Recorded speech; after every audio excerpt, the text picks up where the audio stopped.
어제 민주당이 마라톤 쇄신 의총을 했다고 합니다. 혹시나 했지만 역시나였던 의총 결과를 보고 나니 김남국 의원을 강력하게 처벌할 의지가 민주당에는 애당초 없었던 거구나라는 확신이 들었습니다. 아니, 김남국 의원이 본인의 코인 거래 내역을 끝끝내 숨기고 있는 마당에 실효성도 강제성도 없는 민주당의 자체 진상조사를 계속하겠다는 게 무슨 의미가 있겠습니까?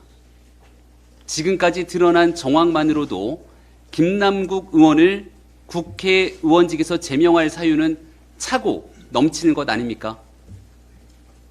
어제 의총에서는 김남국 의원 국회 윤리특위에 제소해서 신속히 정리해야 한다는 주장도 나왔다고 합니다.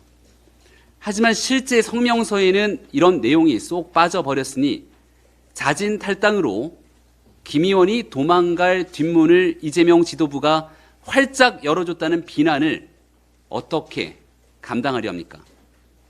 상황이 이쯤 되니 김남국발 코인 게이트가 김남국 의원 하나의 문제가 아니겠구나라는 의구심이 강하게 됩니다. 먼저 이재명 대표에게 묻습니다. 이재명 대표는 본인의 최측근 김남국 의원의 코인 투잡을 알았습니까? 몰랐습니까?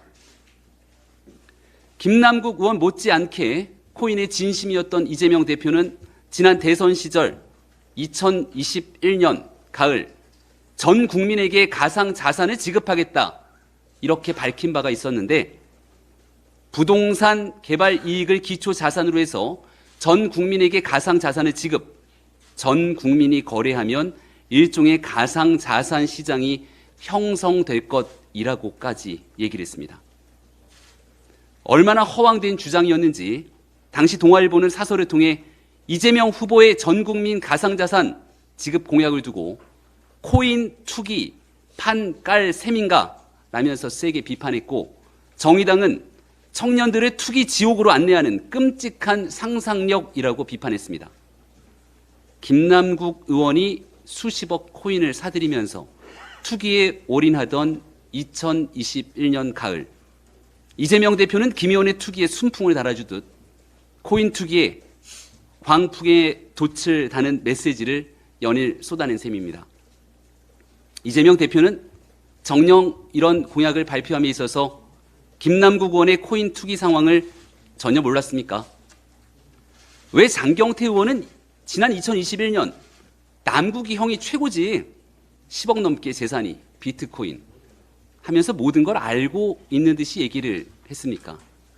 최강욱 의원도 김 의원의 코인 투기를 알고 있었던 것인지 그 유명한 짤짤이 발언이 실제 코인을 말한 거라는 인터뷰 내용까지 공개된 바 있습니다.